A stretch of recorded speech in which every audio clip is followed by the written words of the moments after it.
Hi, my name is Edwin Hu. It's my pleasure to share my research about hacking consumer electronics for biomedical imaging. So my research focused on instrumentation. In the early career of my research is working on scanning probe metrology, nano X-ray microscopy, high-speed bioimaging, and in vitro diagnostics.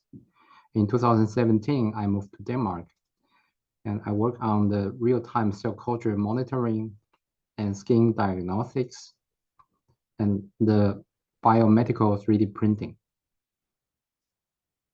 So what the heck? First of all, I would like to introduce my definition of how we're hacking. Is to make use of surrounding consumer products for different or even crazy applications. So you may think like magic, but actually hardware hacking is not that difficult. So if you have iPhone with a 3D touch screen, so simply just install the app, then you can turn that into the digital scale. It's quite useful in the kitchen. So on the right-hand side, you can see this is the calibration curve of this scale. Hardware hacking also can save lives. So in the pandemic, the very smart Italian engineers, they just modify the screwdriver to help with the hospitals to save patients' life. So during the pandemic, I was consultant of a biomedical company, and they are producing the COVID test, and they need to build up a production line. So this production line, we need to agitate several different antigens. So here we need to have a very powerful vibrator. So it provides like 19,000 vibration per minute. But as you know, at that time, the global shipment is in a mess. So it takes forever to arrive. And I think we cannot stop this production line process. So we try to find some vibration in different industry. So we find the very wild vibration. So it's easily purchased. We just bought online and we get it the next day. And then we disassembled it. So you can find this very strong vibrator inside. So please don't underestimate this kind of vibrator because it provides 17,000 vibration per minute. It's quite useful. So we combine this vibrator and then we test it. It turns out working perfectly. And what's additionally function is that it provides a different sequence. So I'm not quite sure if this can make the agitation more efficiently. So how the heck?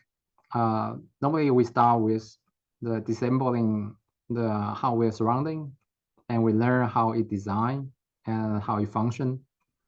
And then maybe we can have some idea about the application, and then we put it back. So for me, this is kind of fun process. But when I was a kid, it's not easy to put it back. And I'm really appreciate that my mom didn't punish me super badly. So I can continue my hobby. So if you are not that handy, and maybe you can check the X-Tech or Tom's Hardware. Those websites also disassembled for you, and they just indicate the producer and the components for you. And recently there's a YouTuber. So this YouTuber can really disassemble those consumer electronics and even put it back and still functional. And that's really amazing. And that's satisfying to watch. So here you can see the smartphone, but what I see is a treasure box because inside the smartphone, we have a computing unit, we have a display, we have optical sensor, we have transducers, and we have a battery package. So all those are very useful transducers or parts for our research. So imagine if we produce only one iPhone, only one CPU, only one imaging sensor for the camera. So the cost will be super high and will be easy, higher than several Ferraris. But fortunately, iPhone sold 2.2 billion units. And this is dramatically changed the price. Because if we produce one product for millions of pieces, and we can dramatically lower the price. And the unit cost will be more affordable for everyone. So that's why you can have an iPhone. So how we're hacking, we can combine high performance and lower cost. Here is one example. So if you like to build the atomic resolution scanner, so we need to have piezo tube. The piezo material is kind of stone that if you apply the voltage, and it will deform in a little bit. But we need to apply really high voltage. So we need to have a high voltage amplifier. And this amplifier is controlled by a digital to analog converter. So the cost combining will be around 3,000 euro. And what you see is a personal buzzer alarm. So normally people buy this kind of alarm for their kids. So when the kids they are in danger, they can pull the plug. And here is a piezo buzzer. It will generate really loud sound. So the piezo buzzer is composed of one metal plate and one piezoelectric film. So we can use this piezo buzzer to build a scanner. So we can have two pieces for X scanning, two pieces for Y scanning, and one for Z. Because if we apply the voltage like plus minus 10 volts, will cause the deformation of the buzzer, and we can scan in different direction. And the total cost is only 0.1 euro. So this is the imaging result of the traditional tube scanner. And this is the result of buzzer scanner. So you can see the tube scanner, we have some distortion. And also originally this sample is square shape. But the buzzer scanner, we can get really nice imaging performance. So the buzzer scanner can even achieve atomic resolution. So this is the simple graphite sample surface, and this is a single carbon atom layer. So it's around 0.3 nanometer. And on the right-hand side, this is carbon nanotubes. So we can image with this buzzer scanner. So we check high performance and low cost. And then we can combine the new research with hardware hacking. So there is one technique called lab on disk. So lab on disk combine the tubing, the valving, the centrifuge, and metering and mixing. So when we need to test the lab on disk, how it works, we need to image the disk while it's rotating. And to image the disk is not easy because we need to have a special technique called strobe photography.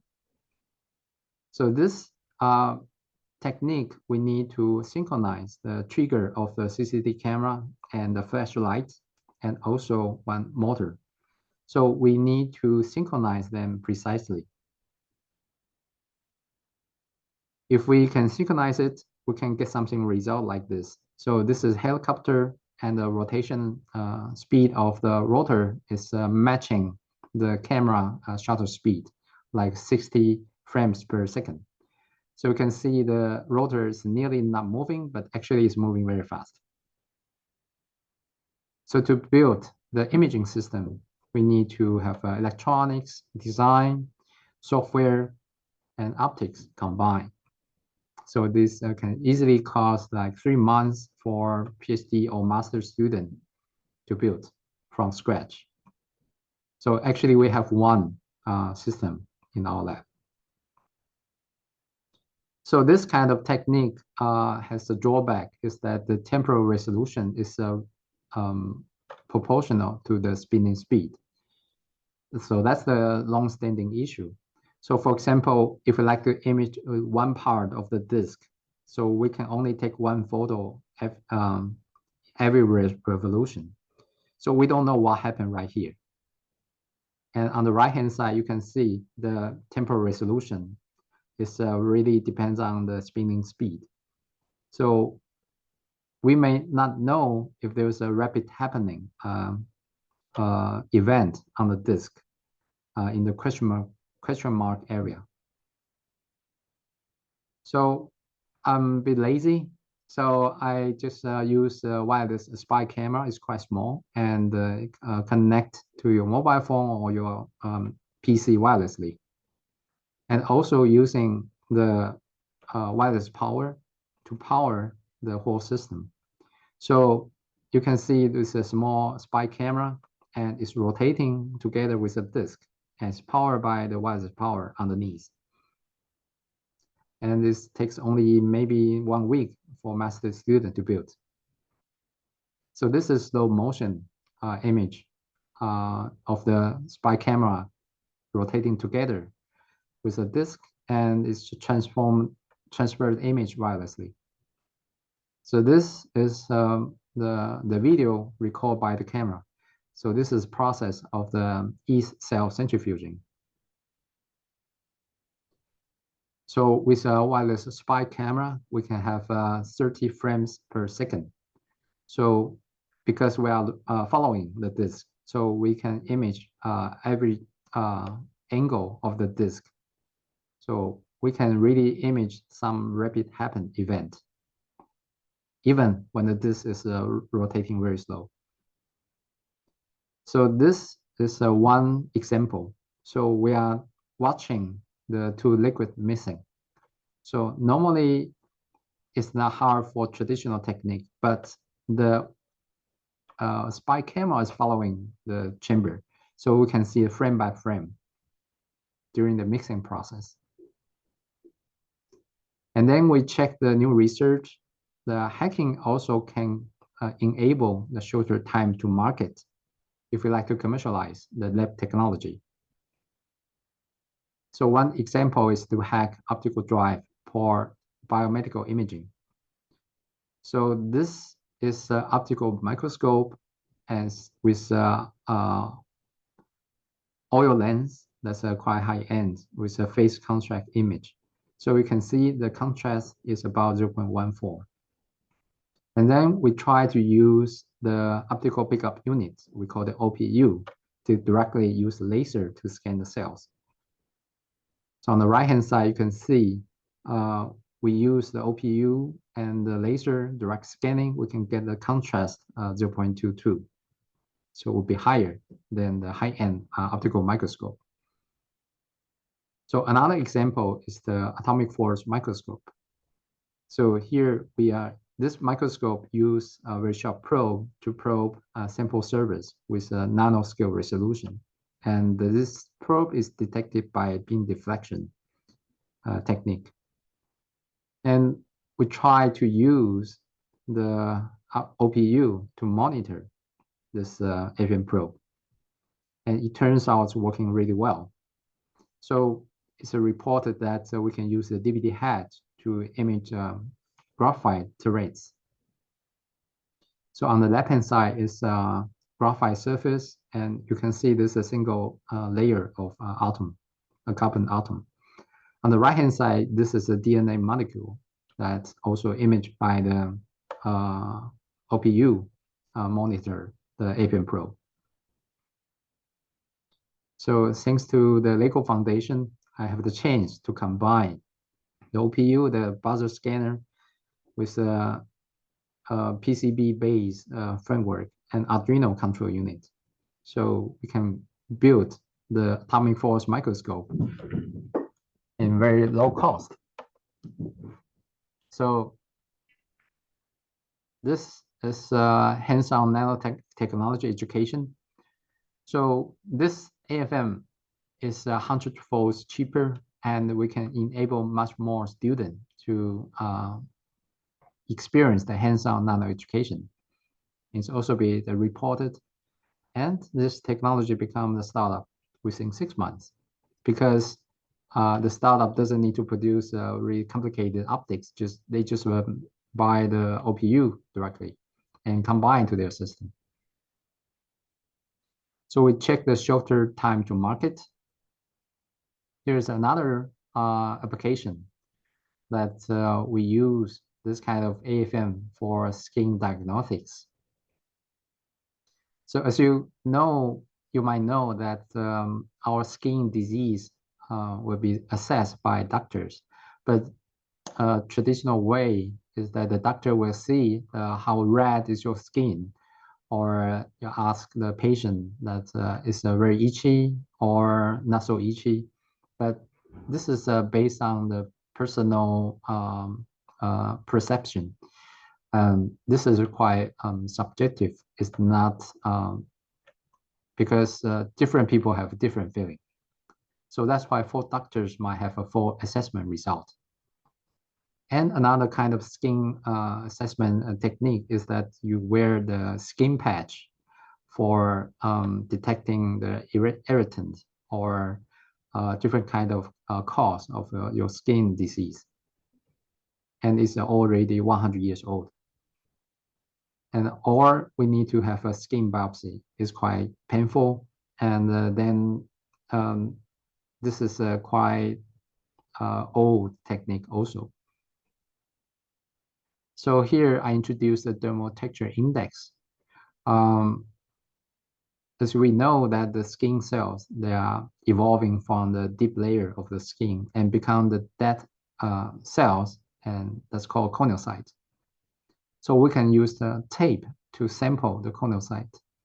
And then we can image the corneocyte surface in nanoscale resolution. So you will find the circular shape nanotexture. So if it's a healthy skin, you can find it's not so many.